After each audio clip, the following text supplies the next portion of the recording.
that, get that, get that June, got the June, get that, get that, get that June, got the June, get that, get that.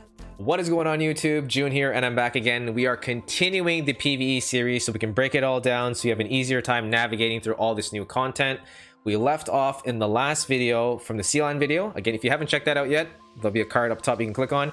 What is happening with these toolboxes, right? So the answer was not jacking up the amount of smashes we were buying. That is not the answer. We're not throwing gems at this problem, thank God, because that would be really bad. If that was a solution to this problem, it would be very hard to keep pace with all the toolboxes. But luckily, the devs actually designed this perfectly. It's really, really good implementation. We are going to be using other PvE game modes to get more of these resources. So that means you get better at PvE, not only in CLN to get progress there, but once you get those mats, you can start investing in your team to make it stronger, to start farming these other PvE game modes, which means more resources. Ultimately, you're going to be able to make your homeowner stronger by doing good in all the different styles of PvE that we have access to in the game currently. So CLN 23, I will leave this in the description box below. We're going to talk more from CLN 25's perspective, but Toolbox 23's, this is the income you get for 23. So for people that haven't gone to 25 yet, you guys can reference this one. Conservative just means that we are leaving a little bit of space for error,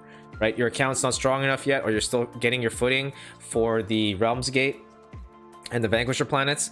It's not always going to be like you attack once and you kill the bosses, you attack once and kill the enemies, and you find the planet and you can solve the planet. So there's going to be a margin of error there, as I took account for that, and that's why it's a conservative perspective. So on this Toolbox CLN 25, the conservative one, the smashes are the only thing that are going to be the variables, so they go up from 5 to 9 to 12. Again, I don't recommend 12. The 600 gems you'd have to pay to get those last 3 smashes really isn't worth your time, energy, and gems. It's way better off to just be spending 300 a day to get all these materials. So 9 smash is where we're going to focus on, but where do we get these resources, right? So there's a couple sources for these materials, and that's going to be Sealand, your Void Lord boss, followed by the Puppet, Tower of Dreams, and of course Vanquisher 6. The totals here at the bottom, we start at 285 at Smash 5, right? And if we go over to Smash 9, you'll see that we get 337. So you are gaining a little bit by smashing more. So this is the starting point, and from here your account can get stronger, and then you're able to more effectively farm these type of game modes. And when you get better at doing that, you'll see a significant increase in your toolbox income, which is really important to point out and to see. But first of all, we'll describe each single one, and then we'll be able to go through the slides a little bit easier here. So CLN 25 provides 5 chests. We all know that. Each chest contains iron ingot, fine wood, fluorite, and toolboxes. In this graphic, we're just paying attention to the toolboxes because, again, I think it is the most important resource in the game currently, at least for account progress in Cloud Island specifically, right? Out of all the resources, it's the most important one.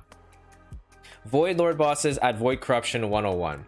So we're assuming you take on 4 bosses every month, and each boss kill will reward you with 11,000 toolboxes, right? There's a little bit of margin of error again, so you're typically going to be able to kill anywhere between like 3 and 6 depending how well you do. But as people start getting to Void Corruption 101, it's going to take them some time to get acclimated to that metagame and figuring out if their team is strong enough to kill these bosses. So we left a little bit there, a wiggle room, so you can fail a little bit, you can win a couple, and then you'll still be able to get the resources. You're getting 11,000 every single time there. That gives you 44,000 here across the board, because that won't be changing regardless of how many CLN smashes you do. Puppets at Void Corruption 101. So assuming you defeat around 42 enemies in a month, which is on average 1.5 puppets every 24 hours. So your Lumino will max, so the energy that you use inside Realms Gate, that is going to max at 24 hours. So you typically need to be using that, you know, at least once a day. And we're assuming that you're going to be killing 42 of those puppets in a given month. Every single time you kill a puppet, you're going to get about 1,900 of those toolboxes. So you do the math there, you're going to get 81,000 regardless of how much you're smashing with Sealand, because again, Sealand has no effect on any of this other PvE. Tower of Dreams is the next one. Assuming you complete floor 1 to 15 every week in depth 1, and you're using 3 to 4 up heroes, you're going to make about 48,000 of these toolboxes a month. So a decent chunk coming from the Tower of Dreams as well, right? And Vanquisher 6. This one is, I think, it's a little bit of an underestimation. I talked to Smoo, and he's like 75% chance to find a particular planet given that you are going to have 60-ish boosters every single time Vortex opens up. It opens up twice a week, so you have to complete this twice a week. So you're gonna have 8 of them over the course of the month. I just estimated that out of the 8, 4 of them were probably going to be completely free to play, meaning you don't have to spend extra gems. And then if you want to get access to the other 4, you may have to spend some gems to re-roll. 75% chance to find the planet, but you know, sometimes you can get super unlucky. So Vortex is available twice a week, so we will estimate that you can get rewards half the time. I've cut the rewards down to half, and that gives you 48,000 across the board again. And if we take a look at Smash 9, we are getting 337,000 toolboxes every single month. That is a nice chunk of toolboxes to work with, but let's take a look at the min-max version of this, meaning you are maximizing all of the efficiencies that you can when farming these game modes, right? So as you're fighting these Void Lord bosses, as you're fighting the puppets, as you're doing the vanquishers, those 3 game modes, you're really being hyper efficient. You're spending 1 attempts to kill all these enemies, and you are completing Vanquisher 6, at least 1 planet, every single time Vortex opens up, so you get maximum rewards. So Void Corruption with the Lord boss, 101 of course, assuming you defeat 6 bosses this time instead of the 4 previously. Each boss kill rewards you the same amount, so you're getting 66,000. The puppets, we're doing way more, so instead of 42, we're doing 56 a month, because we're not spending, there's no inefficiencies in the way that we farm this now, so we're getting really good at it. We're being really efficient.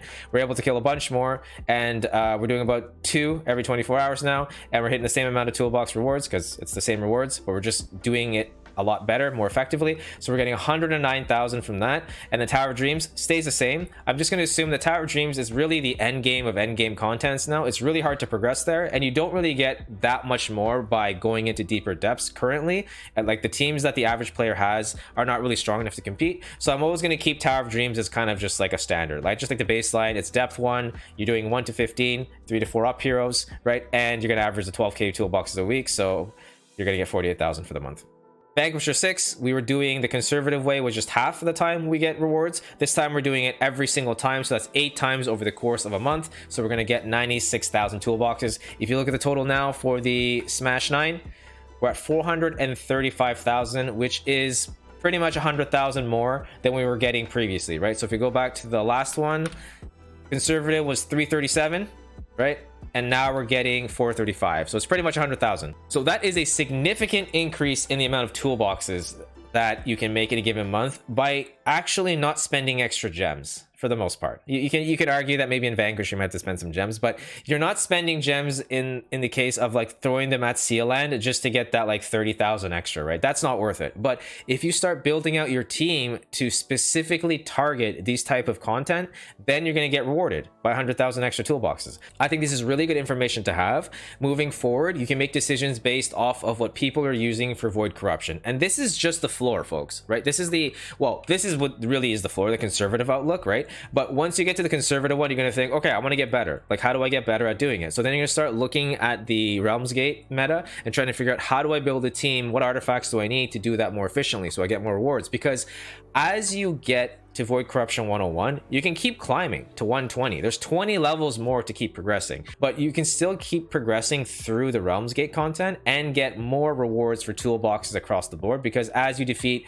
Void Corruption 102, 103, 104, and eventually all the way up to 120, you're just going to get more rewards. So this is really, when you look at the min-max version with the 435, that is kind of where people end up, and then from there it can only get better. So you're going to get even more than 435,000 toolboxes. What I originally thought with the gems and the Sealand smashes wasn't actually the solution to the problem. If indeed we are trying to get more toolboxes, hopefully these graphics were able to showcase that it's more efficient or more reasonable, and actually just a lot more healthier for gameplay if you start focusing on other game modes instead of just trying to redline the Sealand 25 smashes, right? Getting to Sealand 25 is super fun. A lot of great content there, right? Puzzling it all out, figuring out the heroes and the artifacts you need. But once you complete that, where should your focus go? And my argument is, after Sealand 25, the next thing that you can tackle is getting good and efficient at farming the stuff inside the Realms Gate, as well as getting pretty good at getting the Vanquisher 6 clear every single week. And I'm really glad that that's the way we can increase our toolbox income. So hopefully that makes sense. Now that we've talked about Sealand in its entirety, we've talked about the toolboxes that we get and how it's the most important resource that you should be tracking down and figuring out out where you can get more of them. We'll hop into actual Cloud Island. We have enough context now, so when we get in there, a lot of the stuff that I'll reference, the things that I'll talk about, will make more sense. Hopefully you guys enjoyed this video and it was helpful. If you did enjoy it, please leave me a like, a comment, or subscribe. All those things help. Feedback is probably the most important thing, so if there's something you agree with, something you don't understand, let me know in the comments down below. I'll try to help you out there. Thank you so much for the continued support, folks. We will see you in the next one. Peace.